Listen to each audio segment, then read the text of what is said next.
அங்க வந்து அரசியல் பேசுறீங்க. ஆன்மீகத்துக்கும் அரசியலுக்கும் என்ன சம்பந்தம்? ஆன்மீகம் அரசியல் அம்மா, அரசியலும் ஆன்மீகமும் ரெண்டு ஒண்ணுமா.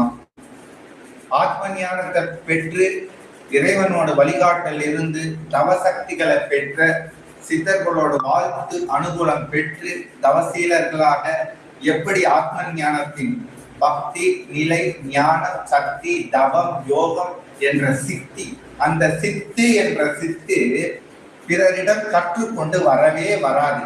இயற்கை தானாகவே அதனுள் எய்து அதனுள் ஆத்ம சக்தியாக இந்த கூட்டை மட்டும்தான் எடுத்துக்கொண்டு அதனுள் ஆத்ம பரிணாமம் செய்துதான் நான் உங்களிடம் பேசப்படுகிறது. ஆமா, நீங்க ஆட்டோமேட்டிக்கா சித்தர்கள் வந்து உங்களோட கூட்டுக்குள்ள இறங்கி பேசுறாங்க சொல்றீங்க. அப்படி செயல்படுத்தும் போது ஒரு ஆத்ம ஞானம் பெற்ற ஆத்மீக சக்தி பெற்ற ஒரு குருவாகத்தான் நாம் செயல்படுகிறோம். அந்த குரு எப்படிப்பட்டவர்